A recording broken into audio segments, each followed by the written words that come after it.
The following is for information purposes only and should not be considered investment advice. All opinions and views expressed by the contributors to this podcast are in a personal capacity only. They do not represent the views of Progressive Equity Research or any other organisation mentioned in this podcast.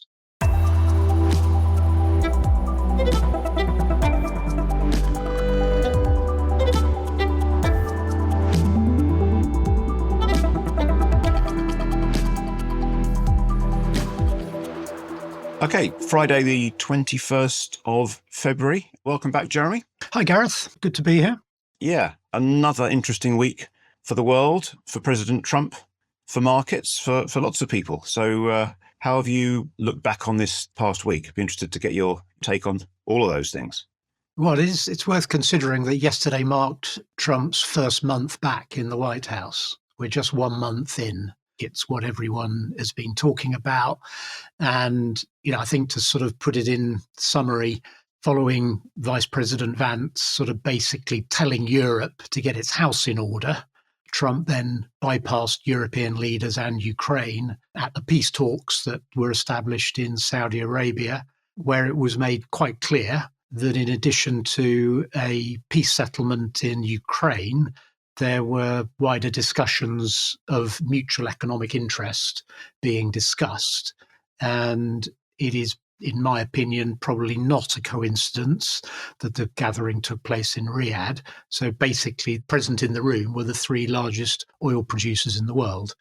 So I think this tells you everything you need to know about the existent now New World Order. Not only were there not representatives from European countries or the EU, there were not representatives from, or even any mention of, the sort of accepted organizations of global relations that's been sort of established in the world since Second World War, the United Nations, NATO, or even OPEC. So it's all happening.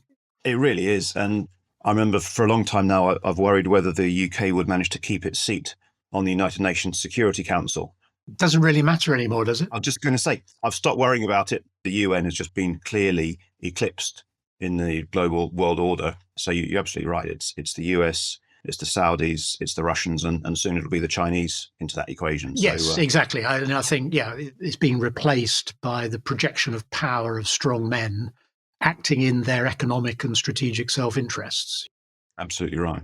And I think, what does all this mean? I think this week, Keir Starmer is going to go and visit Trump in the White House.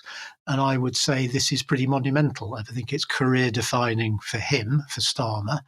It's very consequential for the UK and potentially pivotal in the position of the UK in the context, in a sort of new context, as part of Europe, but not in the EU.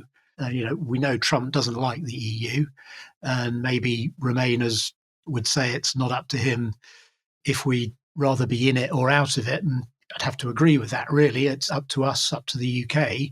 But all I'm saying is we have to sort of play the card we've got. And Starmer's got the card to play. And I think his opportunity this week and beyond is to become what I've heard people describe as Europe's Trump whisperer. An interesting phrase, but maybe it is a Brexit benefit, to be able to be almost go-between or some kind of pass-through or interlocutor. That would be a useful position. And if Keir Starmer can play that well, then that could be to our benefit. Yeah, absolutely. Yeah, I have this sort of spitting image vision, a bit like David Steele and David Owen in the old days. Starmer visiting Trump in Washington, but offering to do his dirty work in Europe.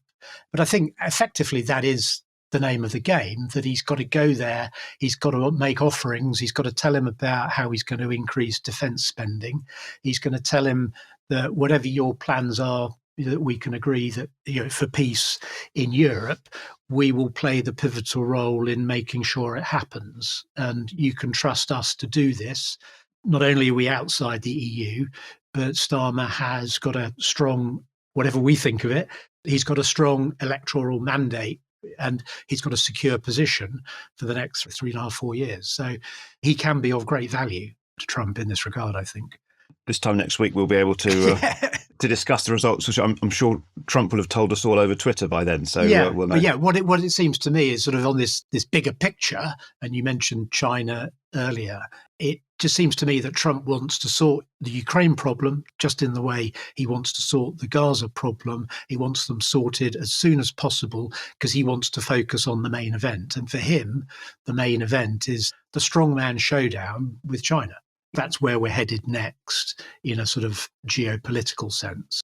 And how is President Xi preparing for this showdown? He's been focusing internally, really. And this week he was, I think, in quite a highly symbolic event in a sort of technology conference with all the tech leaders, but particularly with Jack Ma, with whom he shook hands. And I think this is sort of all part of building or rebuilding confidence in the ailing Chinese stock market, and particularly boosting the confidence of the Chinese technology sector, which in the period that we've just been discussing, the month since Trump has taken office, and we've had the announcement of DeepSeek, the major Chinese technology companies have performed exceptionally well overnight. Yesterday, we had good results from Alibaba, where the shares were up another sort of 10% or so. But Alibaba shares, as I think we've mentioned before, are now up over 50% in a month where the Mag 7 have all flatlined or gone down in price. And despite the fact that Alibaba is up 50% in this period, it remains still under half the value of its peak valuation of 4 years ago. And most of this is in the form of a derating of the shares. So what it shows you is that when these big changes happen, in price action terms, can be very significant. Yeah. Going back to the point about the fact that big macro or geopolitical trends filter down, they can have a huge impact when they land in one or more of these stocks. And Alibaba's no small cap stock, so some big numbers. Okay. What else do you think we should be thinking about macro-wise? Well, gold has remained in the spotlight and ground out further gains in the week and is now sitting just below the $3,000 level. And I think it's interesting that such is the speculation about the potential for the US Treasury to revalue its gold reserves, that Trump has said he will be visiting Fort Knox in a nod to the conspiracy theorists who've for some time doubted that the gold is even there. It's interesting that the focus remains on gold, and the reason is not that the dollar and any other currency is no longer backed by gold, but in a world of inflationary concerns and in a world for investors where bonds have sort of lost their attraction as a risk-off countermeasure to equity investments, gold and other real assets have really moved more into the centre ground. So the momentum is still very much behind the gold price. So I think this remains a feature of what's going on in the world.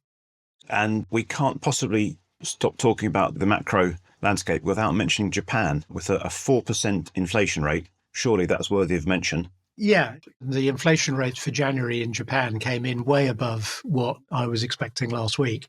10-year Japanese government bond yields have almost doubled in the last 6 months, but still remain only at 1.4%.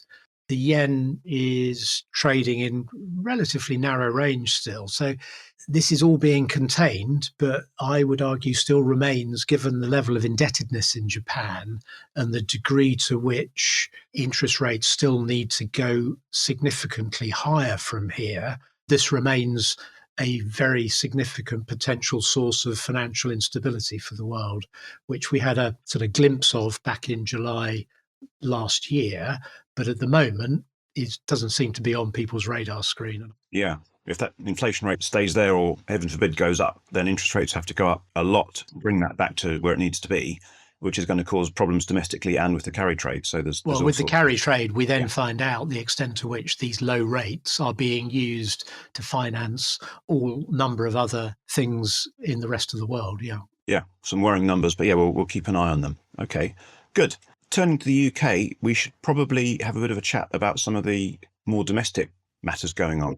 So, there was no change in the UK unemployment rate this week for January, but I think the feature really was about the average earnings data, which continued to run hot, circa twice the level of headline inflation. So this is obviously in one sense good news, in another sense a headache. those rates cannot diverge to this degree forever. We got higher than expected inflation rate coming in for January in the UK. And again, these issues remain a problem for the Bank of England and reminds us of the sort of stagflationary dilemma that the monetary authorities face in this country at the moment. Yeah.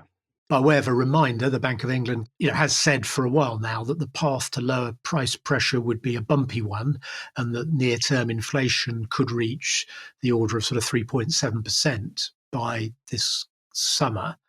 I think the fear is that such a sort of bump up in inflation pressure in the UK would start looking a bit like the transitory claims that we saw in 2022 if we're not careful.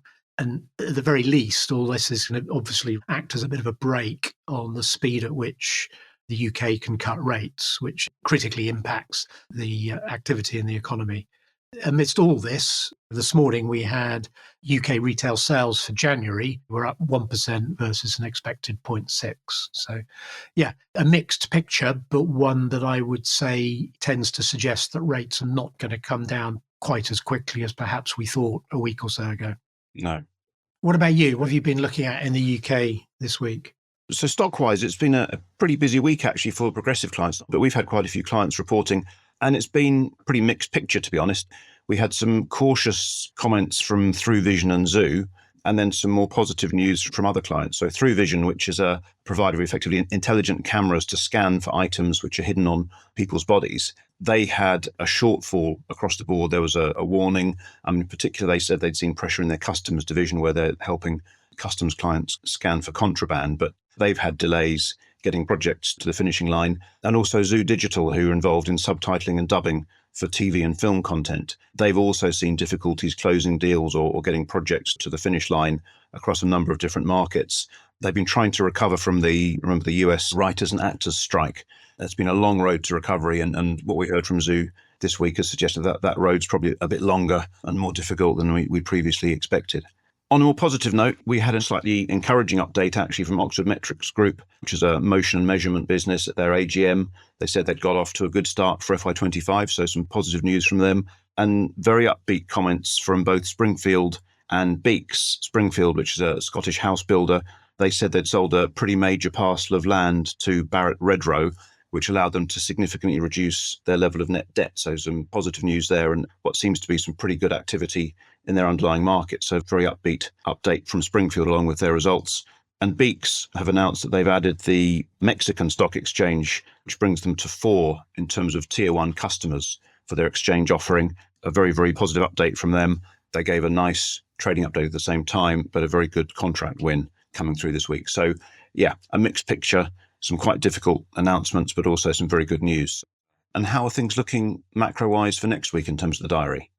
Well, it's quite quiet, but I think the big event's going to be the German elections on Sunday. And I think, as with European politics, don't expect things to happen quickly. Whatever the outcome, German politics, like much in continental Europe, is all about building coalitions and consensus. So not for them the sort of first past the post decision, which we get in the UK with the removal vans turning up at the seat of power the following morning. I seem to remember Angela Merkel's sort of departure from the scene as German Chancellor took about 3.5 years. Very, very slow to achieve, yeah. But all joking aside, I think the German elections on Sunday are obviously critical, particularly in the context of what's happening post the sort of security conference last week and so forth. So that's one to watch. In terms of economic data, it's quite quiet. We've got some US GDP data on Thursday, and we've got some PCE inflation data on Friday, which both can help us try and judge better the shape and direction of travel for the US economy and the likely path of interest rates. But there's so many other things going on of a political nature that it's really hard to capture the signal from the noise, if you like. And I don't think these particular data points are going to be that consequential, to be honest. No, I think next week we'll be talking about Starmer's visit to the White House and whatever's happened in Germany. So yes, and whether there's any gold in Fort Knox as well. That's right, if they found it. Good. We'll catch up on that this time next week. Talk to you then. See ya. Thanks. Bye. Brought to you by Progressive Equity.